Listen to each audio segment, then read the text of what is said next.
Gálatas capítulo 2. Paulo, no capítulo 1, estava defendendo o seu ministério, né? É tão triste a gente ver que várias vezes ele teve que fazer isso. Ele teve que assim, apelar às pessoas que o estavam criticando ou que estavam duvidando do seu ministério, né? E ele sempre fez numa maneira que ele dizia: eu não pedi para estar aqui, não foi nenhum homem que me mandou, o próprio Jesus me selecionou. E no capítulo anterior, ele veio contando como que foi, quem ele era e o que ele tornou, né? Que metamorfose tão grande aconteceu na vida dele, né? De um seguidor devoto da lei, perseguidor dos seguidores de Jesus, ele passou a ser um pregador do evangelho, né? Então, de perseguidor, ele passou a ser perseguido. Então, no capítulo de hoje, ele vai discutir alguns assuntos que estavam causando divisão na igreja da Galácia, né, que a gente já viu semana passada, que não era um lugar, era uma região onde haviam várias cidades e várias igrejas. Então, essa epístola de Gálatas está direcionada não a uma pessoa ou uma igreja, a um grupo grande de igrejas que Paulo queria que essa epístola fosse lida por várias igrejas. Então, ele vem e ele vai falar também de um encontro que ele teve com Tiago, Pedro e João, né? Então, ele teve esse encontro com eles não só em Jerusalém, mas também depois na Antioquia. Ele teve um encontro com Pedro, onde ele teve um confronto sério com Pedro. Então, a gente vai estudar um pouquinho disso hoje. Então, para as que leram Atos, hoje nós vamos ler algumas, porque eu acho que é muito importante, gente. Eu sempre falo para vocês, a Bíblia tem que ser lida e estudada dentro do contexto. Então, a gente lê isso aqui, aí a gente fala assim, mas onde, quando, né? Como, por quê que Paulo, como que ele chegou nesse lugar? Então, eu acho que é importante, às vezes pode parecer que eu estou fazendo muita teoria, mas eu acho que é importante. A gente não pode pegar temas e assuntos isolados, a gente precisa estar alicerçada e solidificada com a própria palavra. Então, se não existe, você faz isso, não vai existir contradições, né? A Bíblia é perfeita, né? Todo o Velho Testamento provou isso quando se concretizou na vinda de Jesus, né? E ainda tem coisas que ainda estão concretizando e vão concretizar. Do livro de Daniel, de Ezequiel, ainda tem profecias que vão ser realizadas, né? Que era para o futuro, ainda mais adiante do que Jesus. Então, aqui ele começa essa carta dando uma justificativa. Então, vamos ler o que ele fala aqui. Capítulo 2, versículo 1. Ele fala: 14 anos depois, subi novamente a Jerusalém. Dessa vez com Barnabé e levando também a Tito comigo. Fui para lá por causa de uma revelação e expus diante deles o evangelho que prego entre os gentios, fazendo-o, porém, em particular, aos que pareciam mais influentes, para não correr o risco ou ter corrido inutilmente. Então, vamos desmembrar um pouquinho isso aqui. 14 anos depois de quê? A gente não sabe exatamente. Pode ser 14 anos depois da conversão, pode ser 14 anos depois, porque nós vimos semana passada que ele só veio conhecer a Pedro, o apóstolo de Jesus, 3 anos depois da conversão dele. Que ele ficou 3 anos recebendo de Jesus as instruções, o conhecimento para poder sair para o ministério que Deus tinha mandado. Então, mas isso não faz sentido. Lembra que a gente já falou isso, né? A gente não vai ficar engasgando em elefante aqui, engasgando em mosquitinho, né? Tem coisas mais importantes que tem que ser tomada atenção. Então, tem muita gente que, às vezes, fica limitada a detalhes e deixa de lado na íntegra, né? A mensagem importante. Então, aqui, esse tempo não importa, tá? Gálatas 1, ele falou do tempo que ele tinha ficado antes de conhecer os apóstolos, a gente viu isso semana passada. Então, isso não importa. O que importa aqui é que ele foi com Barnabé e Tito para Jerusalém. Então, a gente viu semana passada que o que estava acontecendo na igreja da Galácia é que tinha um grupo de judeus que estavam vindo, falsos mestres, querendo fazer com que os gentios, que eram aqueles que não eram judeus, que se convertessem, tivessem que passar pela circuncisão. Eles falavam que se não fizesse, estava quebrando a lei, então não era salvo. Então, Paulo, o tema dessa carta de Gálatas é Paulo dizer que não, que isso não é verdade, né? Que Jesus veio e ele quebrou essa tradição da lei, ele cumpriu, não é que Jesus anulou a lei, mas ele cumpriu na totalidade a lei. Então, a partir de Jesus, tudo que era necessário era crer em Jesus, era acreditar pela fé. E é esse o tema básico de Gálatas, né? A salvação pela fé. Então, continuando aqui, e outra coisa, quando ele foi com Tito, Tito era um gentio que tinha convertido. Barnabé não, Barnabé era judeu também, mas Tito era um gentio que tinha convertido. E Tito ajudava muito a Paulo, Paulo confiava, a gente vai ver em outras cartas que Paulo menciona Tito várias vezes. Então, era um companheiro de Paulo. E Tito foi criticado por Paulo não ter exigido que Tito fosse circuncidado, né? Então, nesse capítulo, vai ter muito desse bate-boca, né? Entre os apóstolos e Paulo e os seus seguidores. Então, ele vem falando assim, mas nem mesmo Tito, que estava comigo, foi obrigado a circuncidar-se, apesar de ser grego. Essa questão foi levantada porque alguns falsos irmãos infiltraram-se no nosso meio para espionar a liberdade que temos em Cristo Jesus e nos reduzir à escravidão. Gente, Jesus, a Bíblia diz, conhecereis a verdade e a verdade vos libertará. E o que acontece com a religião? A religião quer prender o homem, quer colocar cadeias, quer colocar regras que são, muitas vezes, difíceis e atrapalham as pessoas de seguir a Jesus, desviam as pessoas do propósito, né? Porque eles estão achando, e isso a gente vai ver muito hoje, eles acham assim, eu preciso fazer isso para alcançar a graça, para alcançar a misericórdia de Deus, eu tenho que fazer isso. Não, Jesus já fez tudo. Então, quando eu vejo alguém falar assim, ai, eu espero, eu estou tentando, eu ainda vou chegar lá, não adianta, você não vai chegar lá. Se você não se render aos pés de Jesus e aceitar, muito obrigado, meu Senhor, porque o Senhor fez por mim. Né? Hoje a gente vai ver, hoje eu peguei várias cotações de estudiosos antigos, Lutero, John Scott, gente que eu admiro muito, porque eu falei, não tem jeito de eu falar melhor do que eles estão falando aqui. Então, nós vamos ter alguns pontos que eu vou ler as notas que eles colocaram, tá? Então, aqui ele fala, a expressão que ele usa, não correr em vão, reflete a preocupação de não semear desunião na igreja, né? Para não quebrar, não só naquela igreja, mas em todas as igrejas. E a gente vai ver no final desse capítulo que esse era o propósito dessa carta. Eu falo que quando a gente assiste novela, né?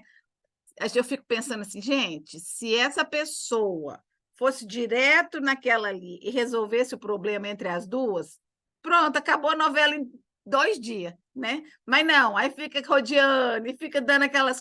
E aqui Paulo está dizendo exatamente nesse capítulo, ele vai de cara, onde está o problema, resolve o problema e pronto, acabou. Né? Para que ficar, eu vou contar para esse, vou contar para aquele, aí o rumor cresce e o assunto muda, e aí acaba. E aqui a preocupação deles, tanto de Paulo como de Pedro, e João e Tiago, era a pureza do evangelho, era não danificar essa mensagem, era uma responsabilidade muito grande que eles tinham na mão deles. né? De não deixar que nada... E eles sabiam, Paulo vem falando isso faz tempo, que o inimigo, o adversário, Satanás, estava tentando atrapalhar o ministério dele, né? Deles. Então, era muito importante. Então, aqui ele está dizendo que ele não queria provocar essa desunião entre os irmãos da igreja.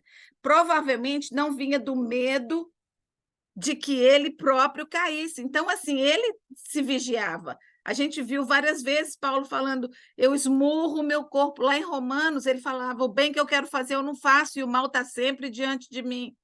Né? Eu quero seguir ao Senhor, mas aquela natureza pecaminosa me leva para o caminho que eu não quero ir.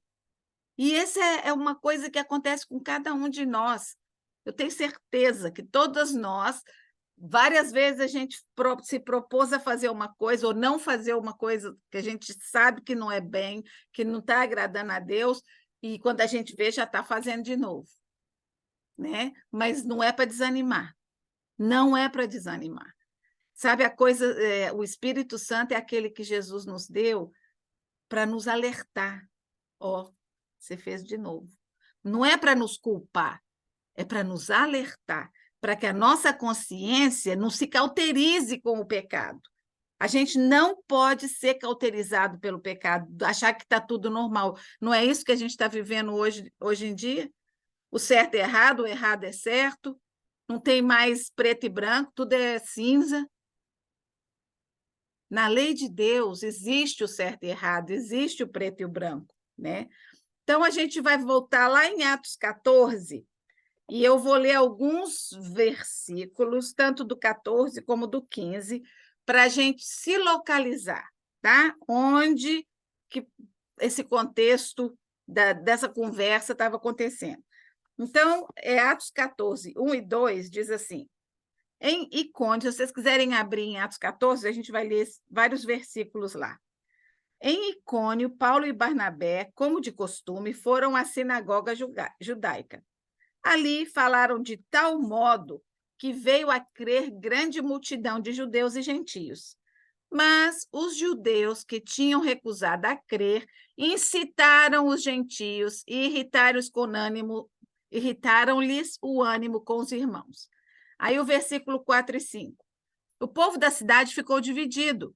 Alguns estavam a favor dos judeus, outros a favor dos apóstolos. Formou-se uma conspiração de gentios e judeus com seus líderes para maltratá-los. Então, aqui, os judeus, daqui não eram os convertidos, tá? Os judeus que não aceitaram a mensagem do evangelho estavam rejeitando e querendo maltratar, né? Prender, pedrejar, era a maneira que eles mostravam o desaprovamento de alguma coisa. Aí ele continua. Quando eles souberam disso, fugiram para as cidades licônias de Listra e Derbe e seus arredores, onde continuaram a pregar as boas novas. Agora, 21 e 22. Eles pregaram as boas novas naquela cidade e fizeram muitos discípulos. Então, voltaram para Listra, Icônio e Antioquia. Antioquia, a gente já viu quando a gente estudou Atos, que foi um centro muito grande, onde o evangelho propagou e cresceu muito. E da Antioquia saíram muitos missionários para ir para a Ásia, para a Europa, para a Espanha, e Itália e outros lugares para levar o evangelho. Tá? Então, voltaram para Listra, Icônio e Antioquia, fortalecendo os discípulos e encorajando-os a permanecer na fé, dizendo, é necessário que passemos por muitas tribulações para entrarmos no reino de Deus. Então, Jesus já tinha falado, né, que a vida do seguidor dele, do discípulo, não ia ser fácil. E aqui eles estavam experimentando e falando de experiência que era necessário. Paulo sabia que ele teria que passar por sofrimentos. Quando ele converteu lá em Atos 10, né? Jesus falou, eu quero que ele saiba o preço de ser um meu seguidor. Né? Ele vai passar por sofrimentos por ser meu seguidor. Então, assim, Paulo sabia, não foi engano, não foi, né, ele não foi ilusionado, né? Ele sabia exatamente o que ele estava entrando. Mas uma coisa é certa, gente, quando o poder de Deus invade a sua vida e o chamado de Deus é claro, e você está disposto ou disposta a seguir, gente, não tem nada que te para. Eu agora recebi aqui, semana passada, um casal com 2 filhos. Ela veio há uns 5 anos atrás. Eles são sobrinhos de uma tia minha, lá, casado com meu tio. Mas eles são agora eles estão voltando para o Brasil, mas são missionários na China. Na China. Foram para lá, o casal com as crianças pequenininhas, agora os meninos já são adolescentes, o menino mais velho está com 15 anos, já tem o chamado missionário, quer trabalhar com jovens, quer levar a mensagem de Jesus, assim, totalmente decidido. E a vida deles não foi fácil, não foi fácil lá na China. Tiveram que fazer coisas escondidas, não podia falar no nome de Deus, nem em mensagem trocada no telefone, porque tudo é vigiado. Então, eles passaram aqui semana passada, deixaram um monte de mala aqui, porque tudo deles que vieram da China está aqui na minha garagem. E foram para Dallas visitar uns amigos lá e voltam amanhã para poder seguir para o Brasil. Então, eu fico pensando, gente, abandonou tudo para seguir a Jesus, para seguir o chamado de Jesus, né? Porque essa mensagem que eles receberam foi tão poderosa, foi tão impactante na vida deles, que eles querem dividir com outras pessoas. Eu já falei de uma prima minha, que é arquiteta, formou, toca todo tipo de instrumento, toca piano maravilhosamente bem. Está lá na Indonésia, com 2 crianças, sendo missionária, passando dificuldade, podia estar ganhando dinheiro lá em Belo Horizonte, mas deixou tudo para seguir o chamado de Deus. Então, assim, eu falei, não sei, o Jim estava falando para mim, porque tem um amigo da gente que vai fazer uma cruzada lá na Amazonas no ano que vem. Aí tá assim, você tem que vir com a gente. Eu falei, ai, não sei não. Acho que eu prefiro para falar de Jesus aqui na minha sala do computador do que ir para Amazonas com os mosquitos e o calor no meio do Índio. Mas eu falei, não estou totalmente fechada para a possibilidade, mas não é uma coisa que move o meu coração. Mas eu acho assim, se é uma coisa que Deus quer para mim, Ele vai trabalhar no meu coração. Ele vai transformar, e Ele vai botar aquele desejo, vai fazer aquele arder dentro de mim, né? Então é isso, gente. Encontrar com Jesus, eu falei isso várias vezes aqui, transforma coração, transforma mente, transforma vontade, transforma maneira de viver, sabe? O que eu fazia antes eu não faço mais. Então, esse é o poder impactante, transformador da salvação de Jesus, né? E isso só acontece pela fé. Então, vamos lá no capítulo 15, de Atos, 1 e 2. Alguns homens desceram da Judéia para Antioquia e passaram a ensinar os irmãos. Então, aqui já eram homens cristãos que vieram lá de Jerusalém para Antioquia, onde Paulo tinha fundado igrejas e criado uma comunidade, e eles vieram pregando uma mensagem diferente da que Paulo tinha pregado, né? Olha o que eles diziam: se vocês não forem circuncidados, conforme o costume ensinado por Moisés, não poderão ser salvos. Isso levou Paulo e Barnabé a uma grande contenda e discussão com eles. Assim, Paulo e Barnabé foram designados com outros para irem para Jerusalém tratar dessa questão com os apóstolos e com os presbíteros. Então, aqui nesse capítulo 2 de Gálatas, Paulo está contando o que aconteceu nessa viagem aqui, tá? Lá de Atos, quando eles foram para Jerusalém, aqui Paulo está contando o que aconteceu, como que foi o resultado dessa conversa. Aí, 4 e 5 do capítulo 15. Chegando a Jerusalém, foram bem recebidos pela igreja, pelos apóstolos e pelos presbíteros, a quem relataram tudo que Deus tinha feito por eles. Então, se levantaram alguns do partido religioso dos fariseus, que havia crido, e disseram: é necessário circuncidá-los e exigir deles que obedeçam às leis de Moisés. Então, aquele grupinho tradicional, aquele grupinho assim, ó, de mente fechada, não, tá certo, nós acreditamos em Jesus. Jesus morreu por nós, ressuscitou, mas se não circuncidar, não está feito. Se não circuncidar, então não serve. Aí, o que Paulo foi falar? 8:10 agora. Deus, que conhece os corações, demonstrou que os aceitou, dando... Aqui, na verdade, foi Pedro que falou isso. Vocês lembram quando a gente estava estudando Atos, que Pedro teve uma visão de um lençol aberto, cheio de comida de todo jeito, comida que não era permitida para os judeus comer. E o Pedro teve aquela visão que falava, come. E o Pedro falou, não, de jeito nenhum. Como que eu vou comer isso? De jeito nenhum, isso é pecado, isso é contra as tradições. E a voz, que era Jesus, né, falou, come. E aí ele acordou e estava alguém batendo na porta, chamando ele para ir na casa de um centurião romano que queria saber de Jesus. E aí Pedro entendeu, porque o que acontecia? Os judeus não podiam entrar na casa dos gentios. Lembra as vezes que Jesus entrou na casa dos cobradores de impostos, ou dos, como eles diziam, infiéis? Jesus sempre foi criticado.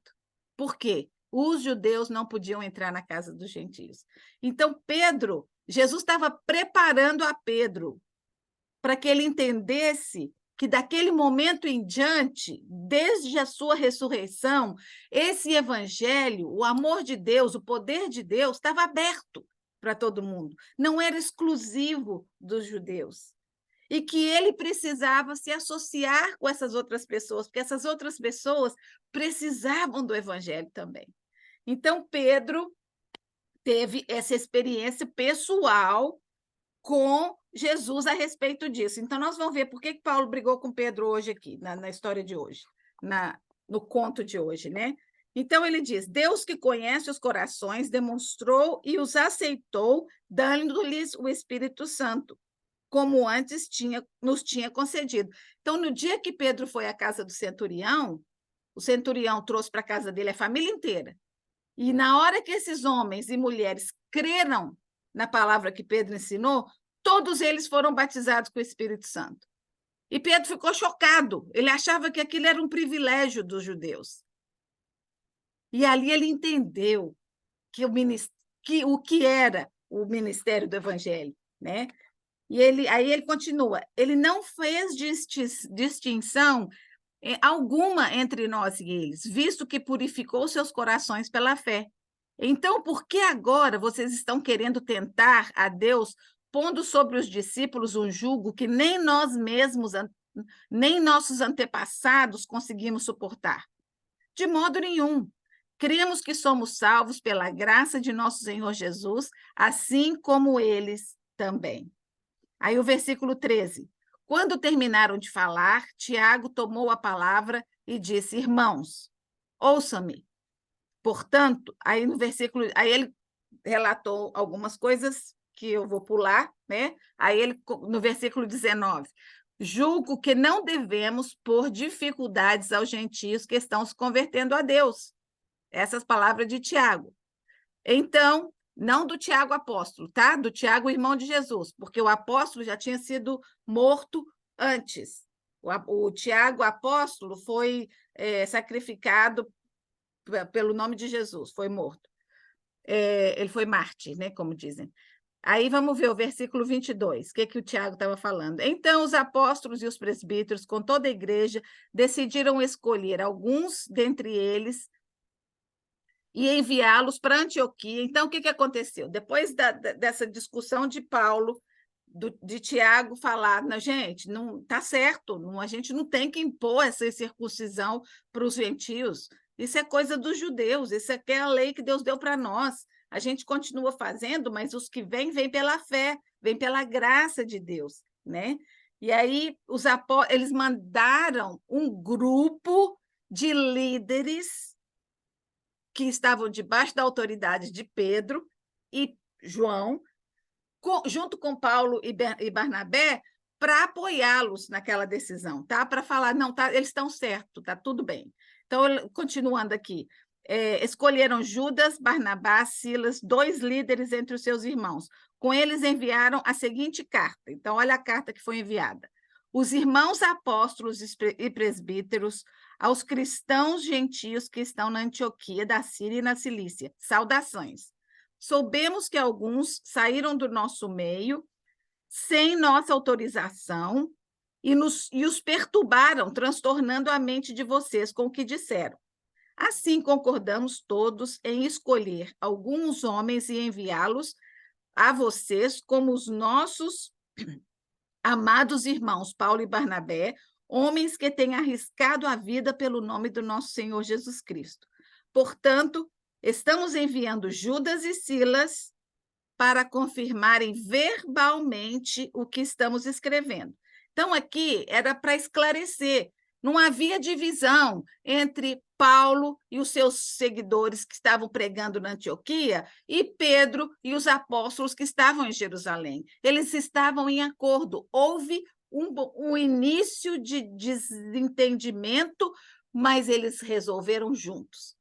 Né? Então, gente, é isso que uma lição que eu tirei muito dessa lição hoje, é que as coisas a gente tem que viver uma vida de transparência, né? Onde as coisas são resolvidas à luz, e se é uma coisa relacionada à fé, tem que ser resolvida à luz da palavra de Deus, à luz da Bíblia, não à luz de opiniões ou de tradições, não, é à luz da Bíblia. A Bíblia tem resposta para todas as perguntas humanas, eu te garanto que tem, né? Aí ele falou: pareceu bem ao Espírito Santo e a nós não impor a vocês, aos gentios que tinham convertido, nada além das seguintes exigências necessárias. Então, eles falaram: olha, gente, tem coisas que são para o nosso próprio bem, que Deus tinha estabelecido por razões de saúde, por razões espirituais. Então, aqui ele falou: quais são essas? Que eles se abstenham de comida sacrificada a ídolo, do sangue, carne de animais estrangulados e da imoralidade sexual. Então, gente, isso aí, até, por exemplo, eu fico pensando, eu aprendi desde pequena a não aceitar comida que eu não sei muito bem de onde que vem, né? Se vem de uma oferecida a um deus ou um santo ou uma coisa, eu não vou, porque é sacrificada a ídolo. Então, eu não quero, porque a Bíblia fala que eu não devo comer, né? Uma coisa que é oferecida a alguém. Se é oferecido, por que a gente ora na hora de comer?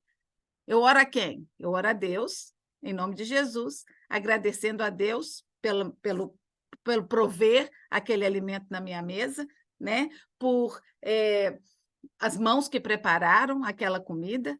Eu agradeço a Deus por isso, né? Então, assim, e naquela época havia muito, eles sacrificavam crianças, pessoas, animais, e diante daquela coisa horrorosa de imagens que tinha ali daqueles deuses, aí haviam vendas de comidas e era aquela bagunça toda.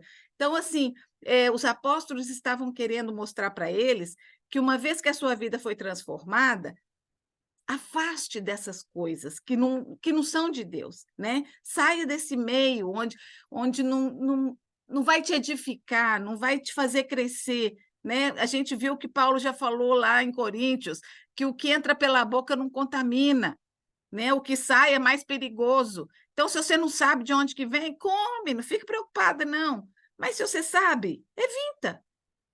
Né? Tem gente que, hoje em dia, a gente vê que, com esse negócio de politicamente correto, né, as pessoas têm medo de se posicionar. E a gente vai ter que chegar no momento onde nós, os cristãos, vamos ter que nos posicionar. Não é brigar, não é ficar irritado, não é comprar, não, mas é se posicionar do lado de Jesus, né? E aí, eu estava, hoje na mensagem que eu estava escutando, quando eu fui andar, o pastor estava falando exatamente sobre isso. A gente não está querendo ver os fatos, a gente não está querendo perceber que as coisas estão mudando. Não é nem falar que Jesus está voltando, ele está, porque Paulo falou lá 2000 anos atrás, então, muito mais perto para nós. Mas o fato é de que as coisas à nossa volta estão mudando. E se a gente não ficar alerta, ele estava falando que Covid não foi Covid que mudou todas as coisas, mas Covid trouxe à luz muita coisa, né? Muita coisa estava debaixo do pano, mas como que pode que depois do Covid explodiu o Black Lives Matter, esse sei lá, esses negócios aí de um monte de letra que tem aí dos gays, né? Que tem não sei quantas variedades de sabe? Eu acho assim, então assim, tudo incrementou, cresceu muito. Então já existia, mas eu acho que teve uma exposição maior dessas coisas, né? Não sei se porque as pessoas ficaram trancadas e estavam se sentindo oprimidas e sentiram que estava na hora de gritar pelos seus valores e tudo, não sei. Mas uma coisa é certa, nós que somos salvos, que somos nascidos de novo, vamos ser cobrados. Vamos ser cobrados. A Bíblia diz: se você se envergonhar de mim, eu vou me envergonhar de você. Então, a gente não pode. E existem duas maneiras que as pessoas veem a volta de Jesus. Uma é o arrebatamento, né? Onde as pessoas vão desaparecer, os cristãos, e os outros vão ficar. E a outra maneira é que vai ter muito sofrimento e depois Jesus vai voltar. Eu prefiro acreditar, pelo que eu já aprendi desde pequena, em casa e nos estudos bíblicos que eu participei, que vai existir uma retirada dos santos, daquelas pessoas que aceitaram a Jesus como Salvador, eles vão ser retirados antes e poupados de muito sofrimento. Não é que nós vamos não passar por nada, vai passar. Mas uma vez que esses saiam daqui, os que ficarem, por exemplo, vamos dizer que tem uma igreja onde a pessoa vai na igreja todo domingo só por ir, né? E escutou falar dessas coisas, aí de repente Jesus volta e ela ficou para trás. Aquela pessoa vai querer de todo jeito seguir Jesus, porque aí ela vai ver que aquilo era verdade. Aquilo era certo, né? E ela não fez caso daquilo. Então ela ainda vai ter uma oportunidade.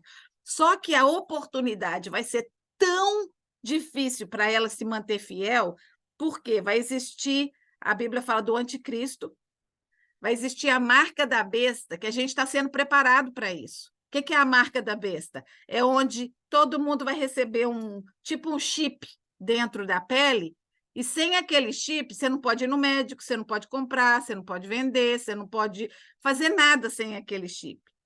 Agora, se você é cristão, você tem que recusar aquele chip, porque aquilo ali está te dizendo que você está compactuado com o anticristo.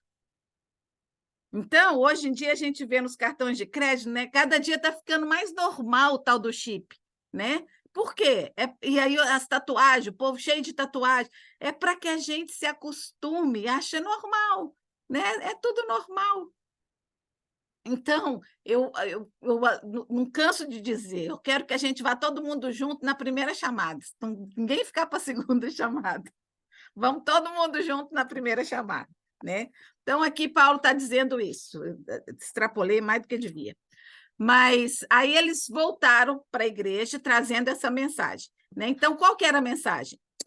Um mesmo evangelho, vão voltar lá. Olha só.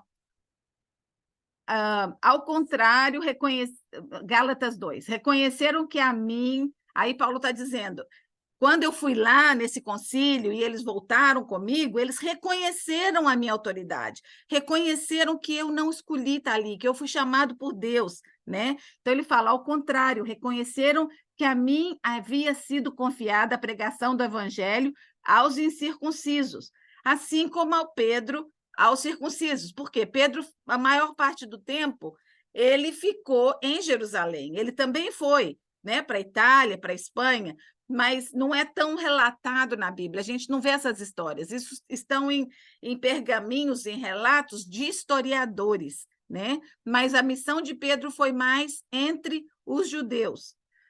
Aí ele continua no versículo 8: pois Deus, que operou por meio de Pedro como apóstolo aos circuncisos, também operou por meu intermédio para com os gentios.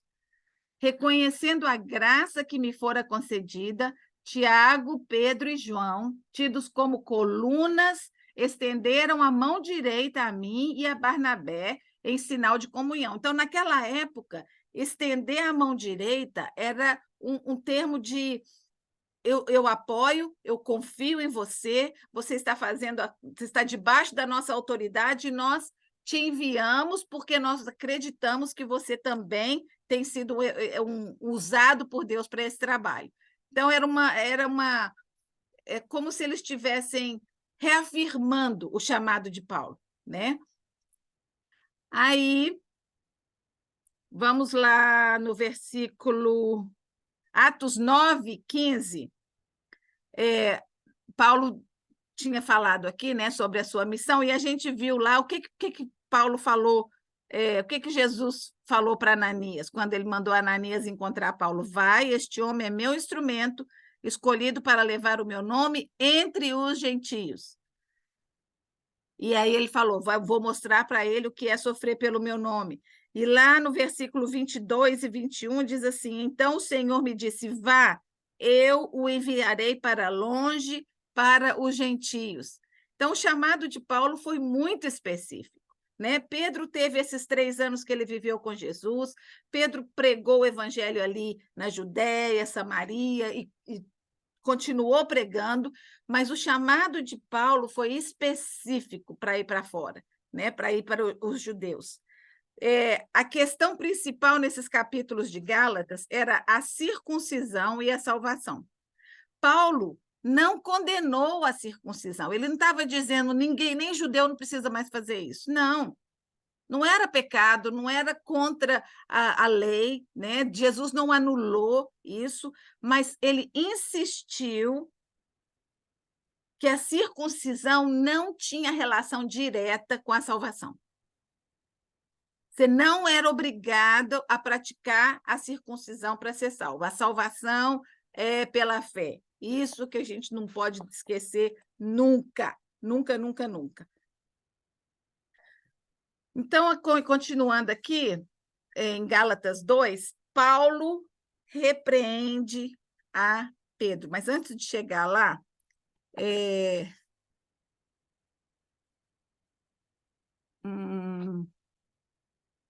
Atos 11, eu não vou ler tudo, não, porque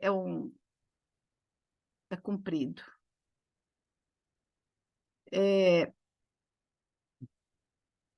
Aqui foi quando Pedro veio e se explicou à igreja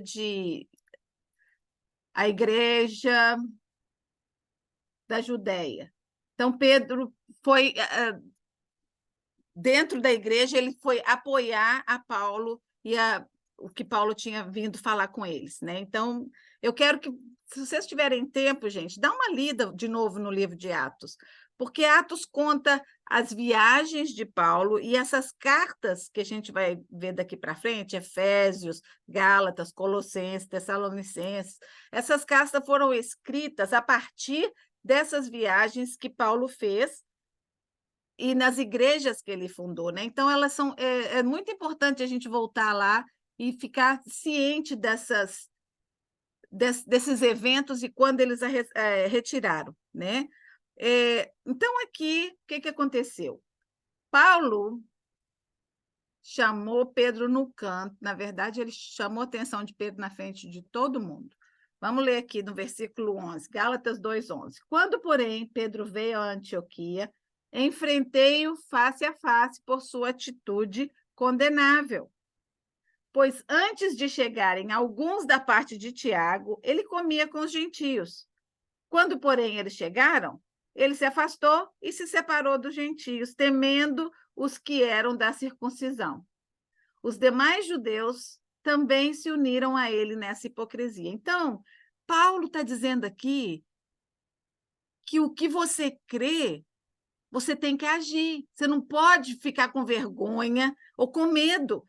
Então, Paulo estava criticando a Pedro, não porque ele estava comendo com os gentios, mas porque, enquanto ele estava sozinho, lá na Antioquia, que é o que está no capítulo 11 de Atos, enquanto ele estava sozinho, ele estava com os gentios, porque, gente, Pedro passou pela experiência de Jesus falar para ele que não existia separação entre judeu e grego, ou gentio. Então, ele sabia disso, mas Pedro sempre foi aquela pessoa impulsiva, né? E, às vezes, o julgamento dele era meio duvidoso, né? Mas o bom de Pedro, gente, é tão bom a gente ver que essas pessoas que a gente admira tanto, né?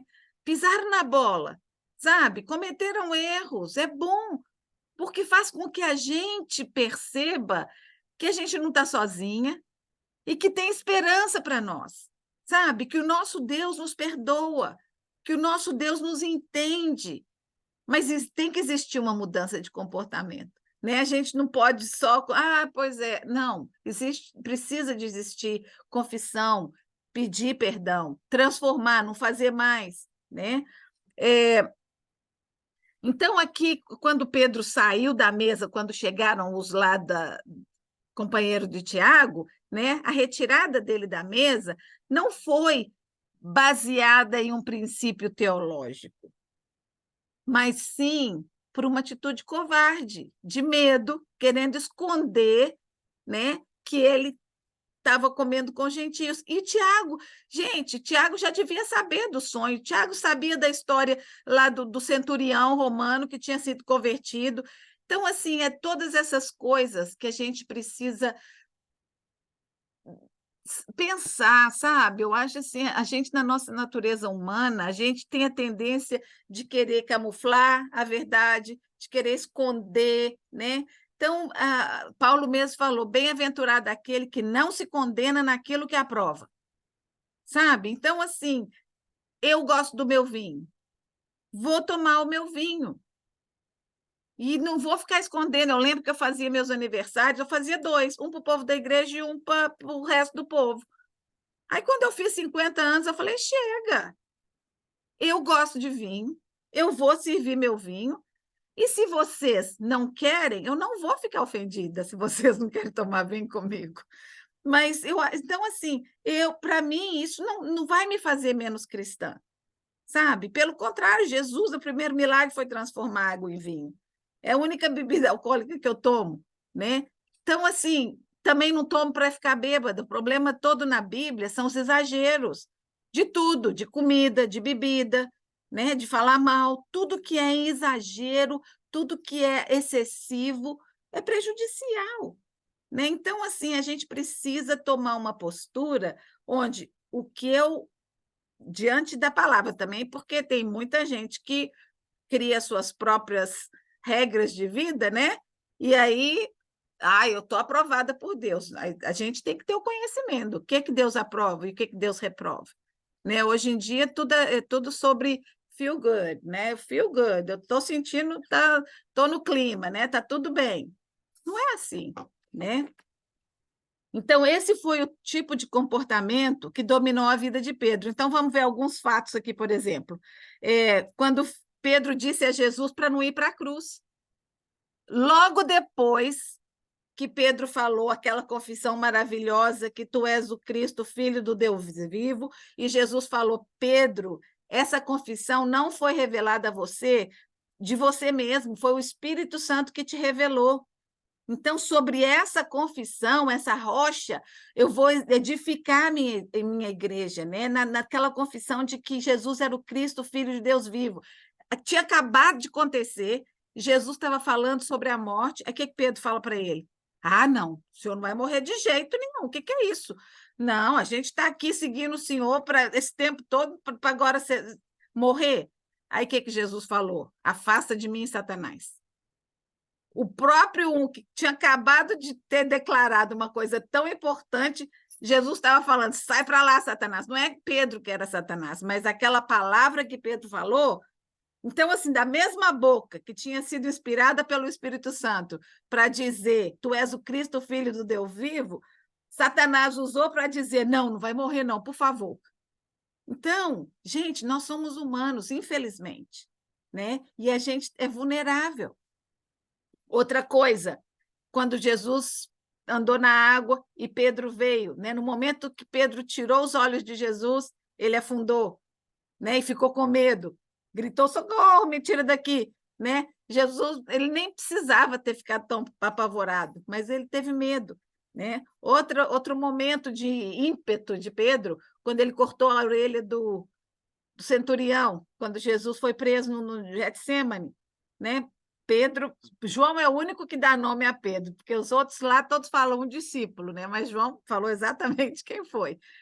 E quando ele negou Jesus, né? Então, assim, são coisas que mostram a fragilidade humana, até daquelas pessoas que estão totalmente devotas e determinadas a seguir a Jesus.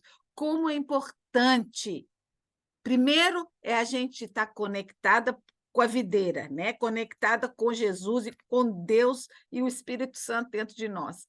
Segundo, é ter ao nosso lado pessoas que nos amam o suficiente para chamar nossa atenção, se a gente pisa na bola, se a gente faz alguma coisa. E aqui a gente vai ver, a gente viu que Pedro fez isso, que Paulo fez isso com Pedro. Então, ele diz,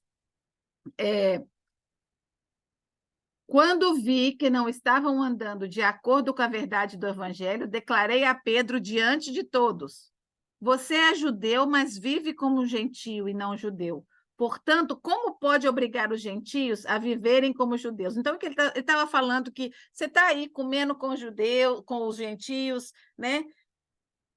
Você é judeu, você está vivendo como eles, você está aí em comunhão com eles, né? Falando das coisas de Deus, falando de Jesus, e agora quer exigir, né? E Pedro sabia exatamente o que estava acontecendo, né? Nós, os judeus de nascimento e não gentios pecadores, sabemos, aqui era a regra, né? Que judeu era santo e gentio era pecador. Sabemos que ninguém é justificado pela prática da lei, mas mediante a fé em Cristo. Assim, nós também cremos que em Cristo Jesus, para sermos justificados pela fé em Cristo, e não pela prática da lei. Porque pela prática da lei, ninguém será justificado. Ninguém. Cumprir regras, praticar religiosidade não vai justificar ninguém. Não vai salvar o pecado de ninguém. A única coisa que nos limpa do pecado é o sangue de Jesus. E a gente só recebe isso pela fé. A posição de nenhum homem é tão segura que não possa cair. Se Pedro caiu, eu também posso cair. Se ele se levantou de novo, eu também posso me levantar. Temos os mesmos dons que eles tinham. O mesmo Cristo, o mesmo batismo, o mesmo evangelho e o mesmo perdão. Nós somos filhos de Deus por causa de Jesus, por causa do sacrifício de Jesus. O próprio Paulo conheceu essa luta quando em Romanos 7,18 ele disse: eu sei que nada de bom habita em mim, isso é, na minha carne. O que ele chama de carne é a natureza humana, tá? Porque ele fala que uma vez que a gente aceita Jesus, a gente passa a ser filho de Deus, e essa natureza nossa é uma natureza espiritual. Mas porque a gente ainda é carne, a gente ainda é humano, essas duas naturezas brigam dentro da gente. É o querer fazer o que Deus quer e o diabo querer resistindo àquela vontade nossa, né? Essa guerra existe dentro de nós. Então, Paulo pondera com Pedro sobre que o fato deles serem justificados diante de Deus pela obra redentora de Jesus Cristo, não por guardar a lei, não por seguir as tradições, né? Pedro, todos nós cremos como judeus. Ele disse: Pedro, todos nós cremos como judeus praticantes. No entanto, sabemos muito bem que não éramos considerados justos diante de Deus. As próprias leis do Velho Testamento testificaram que viria um que seria o cumpridor total daquela lei. Esse um era Jesus. Então, o Velho Testamento inteiro aponta para aquele que viria, para cumprir a lei na sua totalidade. Só ele foi capaz de cumprir a lei na sua totalidade. Né? Sabemos que nós, embora tenhamos crescido como judeus praticantes, esse é Paulo dizendo a Pedro, somos considerados justos diante de Deus pela fé em Jesus Cristo. Então, ele estava assim, cara, e isso agora, nós sabemos, nós somos judeus, eu e você, né? A gente praticou a lei a vida inteira, e a gente sabe que isso não foi suficiente para nos justificar. Então, bora lá fazer as coisas certas, né? Vamos levar a mensagem pura do evangelho que Jesus deixou para nós, como ela deveria ser levada. Paulo sabia que mesmo um judeu estritamente observante das leis, como ele, nunca poderia ser considerado justo diante de Deus, somente pela lei. Em vez disso, ele, Pedro e cada um, judeu ou gentio, deveria aceitar e acreditar em Cristo Jesus. A fé em Jesus Cristo não é apenas uma convicção intelectual, mas um compromisso pessoal. A expressão no meio do versículo 16 é literalmente, vamos lá, no versículo 16 diz assim, mediante a fé em Jesus Cristo. Assim, nós também cremos em Cristo Jesus para sermos justificados pela fé. Então, ele está dizendo, eu e você, Pedro, nós tivemos que crer nesse Jesus para que nós recebêssemos a justificação. Toda a nossa prática passada do judaísmo, das regras, isso não serviu de nada, porque hoje aquilo é importante, são a base da nossa fé, mas é em Jesus que nós devemos crer. Este é um ato de comprometimento, não apenas concordando com o fato de que Jesus viveu, morreu, mas correndo para ele, em busca de um refúgio e clamando por misericórdia. Para dar uma breve definição de um cristão, eu achei isso muito interessante, isso foi de Martinho Lutero.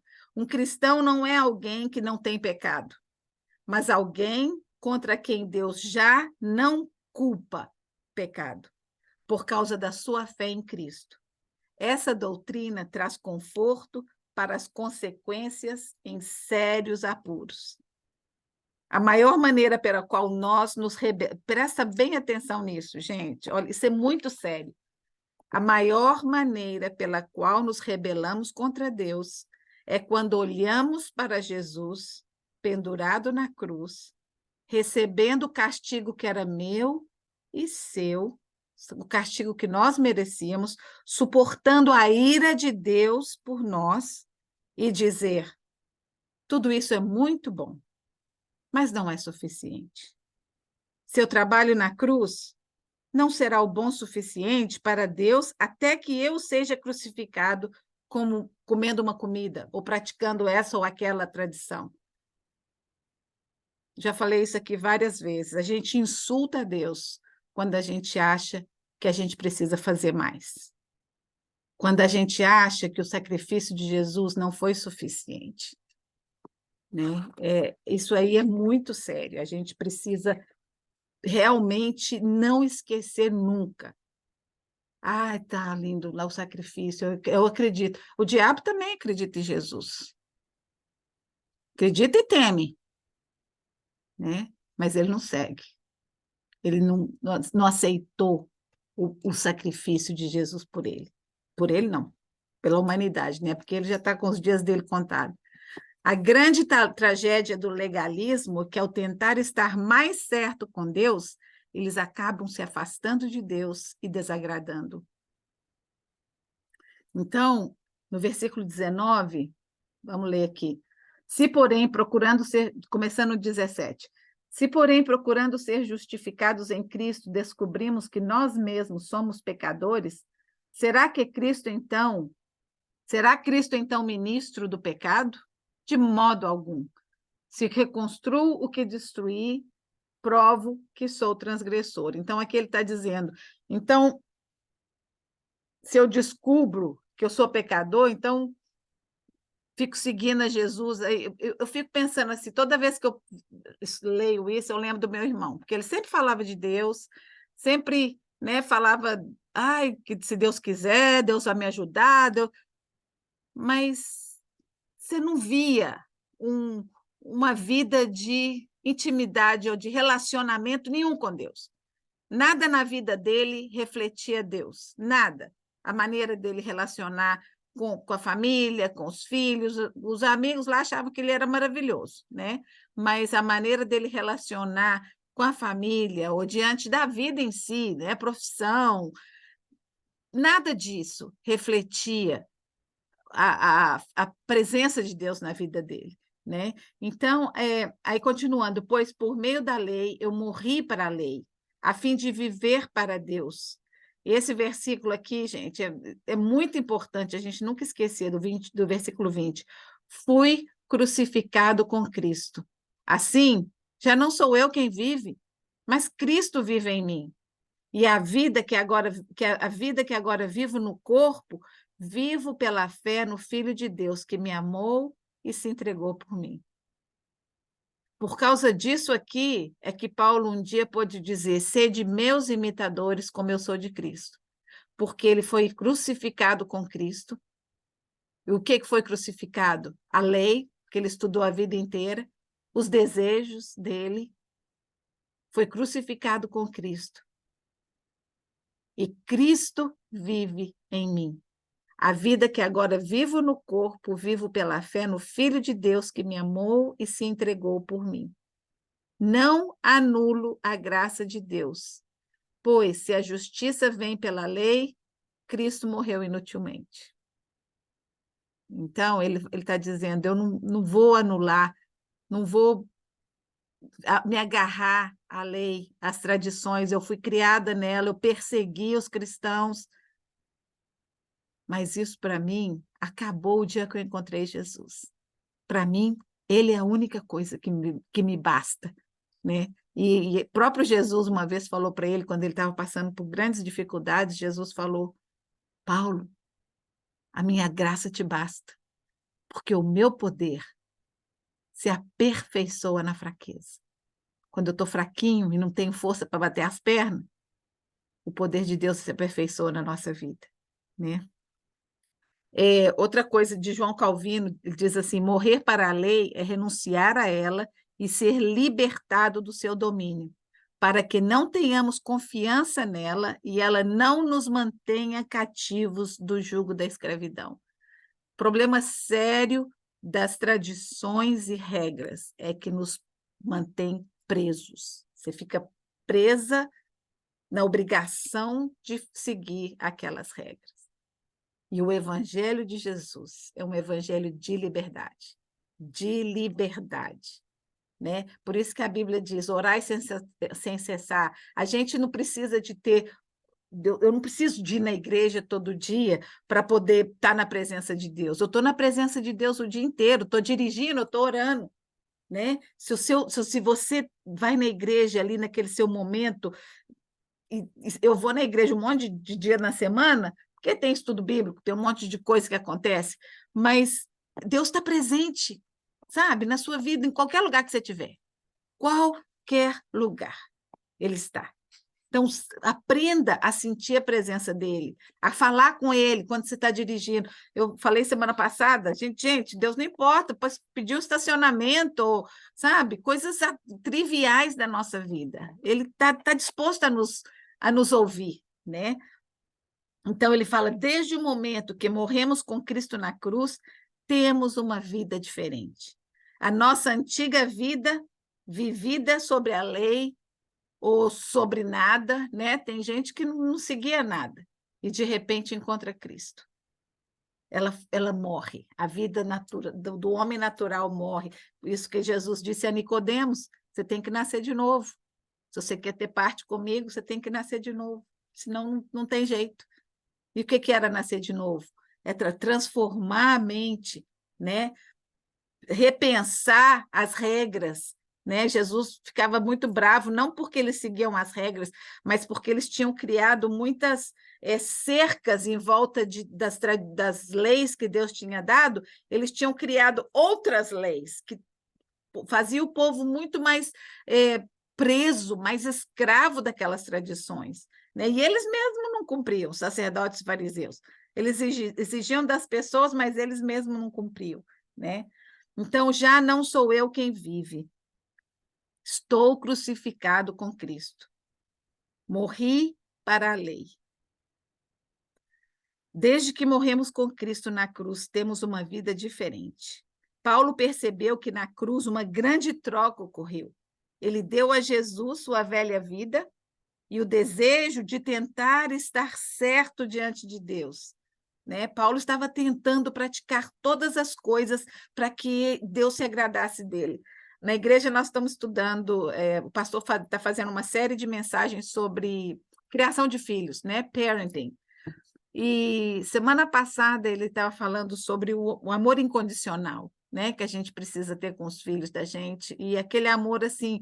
É demonstrado num olhar, é demonstrado com palavras, é demonstrado com afeição, né?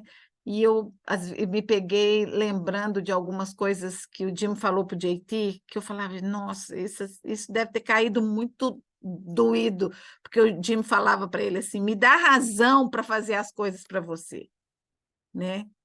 E um pai falar isso para um filho pesa, né? E muita gente vê Deus dessa maneira, precisando de uma razão para Deus me amar. Gente, Deus não vai amar você nem um pouquinho mais, nem um pouquinho menos do que ele já ama. Ele é amor. A essência de Deus é amor, né? E agradar a Deus vai fazer bem para nós, mais do que para ele. Vai encher o nosso coração de alegria e de satisfação, né? A vida de Paulo não era mais dele, ele pertencia a Jesus. Paulo não possuía sua própria vida, ele simplesmente administrou a nova vida que Jesus lhe deu, com dedicação, santificação e o desejo de ser como o seu mestre. A fé conecta você tão intimamente com Cristo que ele e você se tornam como se fosse uma pessoa só. Como tal, você pode dizer com ousadia: agora já não sou eu quem vivo, mas Cristo vive em mim. Portanto, a justiça, a vitória e a vida de Cristo são minhas. A autoridade de Cristo é minha. O poder de Jesus é meu. O poder de curar, o poder de levar sobre mim, tirar de mim as ansiedades e jogar na mão dele. Quando a gente anda com ele, tudo que ele é nosso. A gente é um com ele, né? Do mesmo jeito que ele disse que ele e o Pai eram um, Jesus quer ser um, eu e você com ele, né? Ele quer ser aquela pessoa na nossa vida. A fé pela qual Paulo vivia não era em si mesmo, fé na lei ou fé no que ele podia ganhar ou merecer de Deus. Foi a fé no Filho de Deus, Jesus Cristo, que me amou e se entregou por mim. Só uma pessoa me salvou da lei, do pecado, da morte, para uma vida eterna. E este alguém é Jesus, Jesus Cristo. A ele seja dada honra, glória e louvor. Muitas pessoas não conseguem enxergar o grande problema de ver a graça de Deus como algo que nos ajuda a chegar no céu.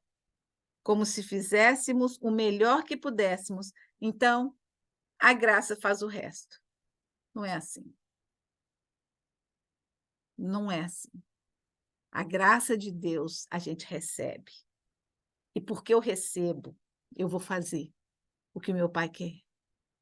Gente, é tão parecido com o nosso relacionamento com os nossos pais aqui na Terra, né? Muita gente tem um relacionamento ruim e tem problema aceitando a Deus porque teve um pai que não foi uma pessoa positiva, que não foi uma pessoa que deu segurança. Então, eles têm dificuldade de aceitar a Deus como pai. Mas a maioria de nós teve um pai que amor, né? Não era da nossa geração, não era aqueles pais assim carinhosos e tal, mas a gente respeitava, a gente sabia que era amada, cuidada, né? E é isso. E não é, a gente não precisava ganhar a atenção deles, né? A graça não ajuda, a graça faz tudo, né? A graça de Deus não é um extra, ela é, né? O extra vem depois.